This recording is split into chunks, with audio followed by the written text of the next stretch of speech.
ஆடிப்பூரம் என்பது ஆடி மாதத்தில் வரும் பூர நட்சத்திர நாளில் கொண்டாடப்படும் ஒரு விழா. இது வருடத்திற்கு ஒரு முறைதான் வரும். இது அம்பிகைக்குரிய நாள் ஆகும். மேலும் ஆண்டாள் அவதரித்த தினமும் ஆகும். புராணங்களின்படி இந்த நாளில்தான் உமாதேவி உலகை காக்க சக்தியாக அவதரித்தாள். ஆண்டாள் அவதாரம் ஆடிப்பூரம் ஆண்டாள் அவதரித்த நாள் ஆகும். திருமகள் பூமியில் கோதை நாச்சியார் என்ற பெயரில் விஷ்ணு சித்தரின் தோட்டத்தில் ஆண்டாளாக அவதரித்தாள். ஆடிப்பூர நாளில் தான் உமாதேவி உலகை காக்கும் சக்தியாக அவதரித்ததாக புராணங்கள் கூறுகின்றன. இந்த நாளில் அம்பிகையை வழிபடுவது பெண்களுக்கு மாங்கல்ய பலம் மற்றும் குழந்தை பாக்கியம் தரும் என்பது ஐதீகம்.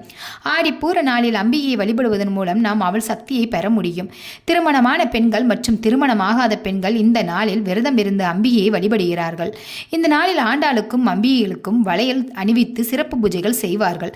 ஆடிப்பூரத்தை முன்னிட்டு பக்தர்கள் ஆண்டாளின் கோயில்களான ஸ்ரீவில்லிபுத்தூர் போன்ற இடங்களில் சிறப்பு வழிபாடுகள் மற்றும் பூஜைகளை செய்வார்கள். இது நம்ம வாழ்க்கையில வளம் வர வாழ்த்தும் ஒரு திருமணம் போல துளிக்கும். வளத்தை அளிக்க வலிமையாக வருகிறாள் அவளே பராசக்தி, அவளே நம் அன்னை.